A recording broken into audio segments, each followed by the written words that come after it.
नसरीन बेगम गांव के एक छोटे से मकान में रहती थी।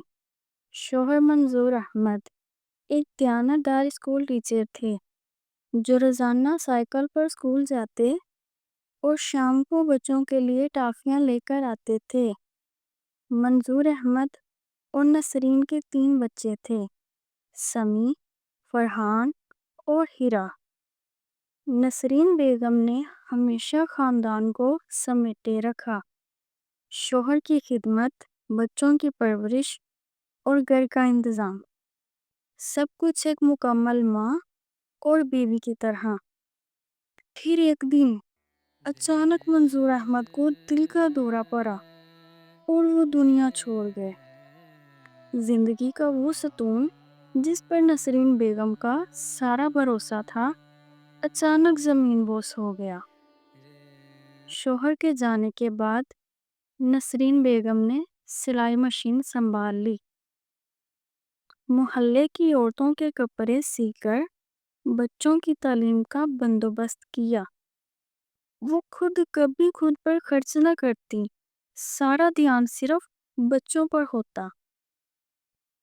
कई बार रात के खाने में सिर्फ दाल होती, लेकिन वो भी बच्चों के लिए कभी कम न लगने देती। अम्मी, आप क्यों नहीं खा रही? समी ने एक दिन पूछा। नसरीन ने मुस्कुराकर बोला, मैं तो अभी खा चुकी हूँ, तुम लोग गरम गरम खाओ। लेकिन हकीकत ये थी, वो पेट भर रोटी को तरस जाती थीं, ताकि उनकी बच्चों की प्लेट कभी खाली ना हो। समी इंजीनियर बन गया, फरहान बैंक में नौकरी पर लग गया और हीरा ने ग्रेजुएशन के बाद शादी कर ली। बच्चे कामयाब हुए, माँ का ख्वाब पूरा हुआ। फरहान ने लाहौर में घर खरीद लिया, समी ने कराची में ऑफिस खोल लिया। नसरीन अब गांव के पुराने से घर में अकेली रह गई। पहले हर हफ्ते फोन आता था, फिर महीने में एक बार और फिर खामोशी।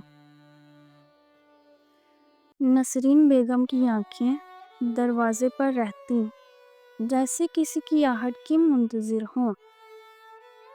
एक दिन हीरा अपने ससुराल से आई। माँ ने उसे सीने से लगा लिया, आंखों से खुशी के आंसू बहने लगे। अम्मी, क्यों ना आप हमारे साथ रहें? अकेले कैसी रहती हैं? नसरीन ने नरम लहजे में कहा, तुम्हारे अब्बू के साथ ये घर बसाया था, अब यही मेरा सब कुछ है। हीरा ने हाथ पकड़कर वादा किया, अम्मी, हर महीने आऊंगी, वादा। लेकिन वक्त के साथ वो वादा भी खामोशी में गुम हो गया। फरहान अब एक मसरूफ बैंकर था। उसकी बीवी सानिया हमेशा कहती,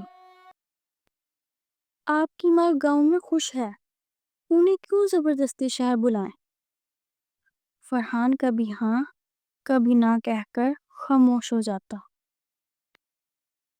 एक दिन नसरीन ने खुद कॉल की, बेटा, दिल चाह रहा था तुम्हारी आवाज सुनने को। फरहान ने झिंझलाकर कहा, अम्मी, ऑफिस में हूँ, बाद में बात करता हूँ। फोन बंद हो गया। लेकिन नसरीन के दिल की खामोशी और गहरी हो गई। एक रात गांव में शदीद सर्दी थी। नसरीन ने अपने पुराने लहाफ में खुद को लपेटा, मगर कमजोर जिस्म ठंड को बर्दाश्त ना कर सका। दरवाजे के करीब एक पुराना गैस वाला सिलेंडर रखा था, जो जलाने की ताकत अब नसरीन के हाथों में ना रही। उस दिन नसरीन ने अपनी पुरानी डायरी को खोला। उसमें बच्चों की तस्वीरें बचपन की चिपकी हुई थीं। कुछ खत, اور چند پرانی رسیدیں جن میں ان کی اسکول کی فیس درج تھی۔ آخری صفحے پر انہوں نے صرف ایک جملہ لکھا، میری خاموشی ہی میری آخری صدا ہے، اور پھر وہ ہمیشہ کے لیے خاموش ہو گئی۔ اگلی صبح محلے کی خاتون صفیہ بی نے دروازہ کھٹکھٹایا، مگر کوئی جواب نہ ملا۔ کھڑکی سے جھانکا تو نسرین بیگم بے حس و حرکت پڑی تھی۔ گاؤں والوں نے فرحان اور سمیع کو اطلاع دی۔ چند گھنٹوں بعد دونوں بیٹے پہنچ گئے۔ فرحان کے ہاتھوں میں قیمتی موبائل تھا، آنکھوں میں پچھتاوا۔ سمیع ڈائری پڑھتا جا رہا تھا جس کے آخری صفحے نے اس کا دل توڑ دیا۔ نسرین کو آنگن میں دفن کیا گیا۔ محلے والے خوش تھے، ان کے آنسو سب کچھ کہہ رہے تھے۔